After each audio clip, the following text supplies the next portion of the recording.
Uzaq əllərlərim peşman olmuşam ki gülüm.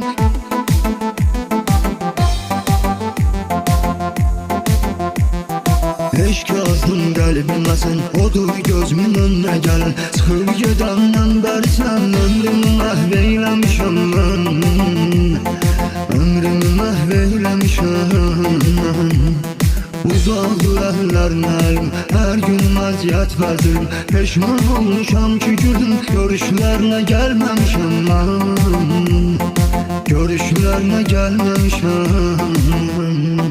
Səni bağışla sevməmişəm mən, dəyərini heç bilməmişəm.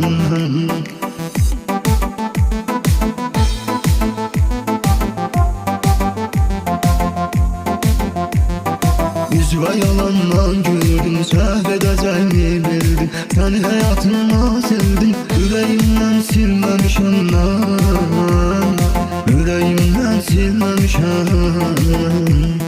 Bir zaman sevirəm dedin, mənli arzular dinlədin. Axır həyatımı məhv elədin, söyləsənə neyləmişəm mən. Söyləsənə neyləmişəm.